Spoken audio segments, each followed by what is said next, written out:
Wind turbines to generate energy. They're very renewable, but they're also extremely controversial. Have you ever heard about underwater turbines placed under the ocean? I actually have. They're becoming very popular in the river systems in Scotland. Excuse me? I haven't heard anything about that. I've heard of coal. That's been around for 20 years or so. I don't know, but I mean, that's good. Well, coal, yes, has been functioning for years, but it's very unhealthy for the environment.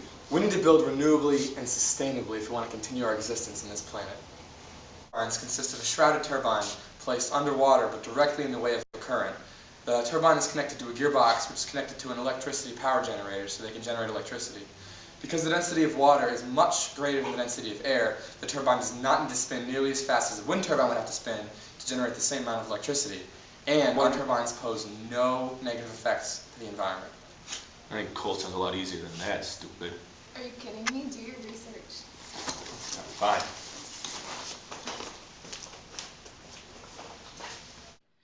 As you can see, solar panels, considered to be the best in renewable energy, do not output that much electricity. And nuclear power, which is seen to be a viable alternative to coal, does not produce nearly the same amount of electricity. Coal power, which is one of the most widely used methods of electricity generation, is also one of the most harmful sources of human damage to the planet. So I did my research, but how can there be a power plant underwater? It's quite simple, really. All the electrical elements are covered and do not come in contact with the water.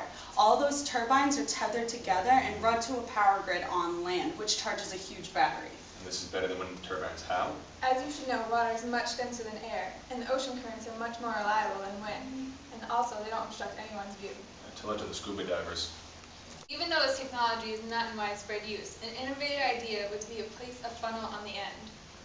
As you can see here in this formula, velocity equals flow rate divided by area.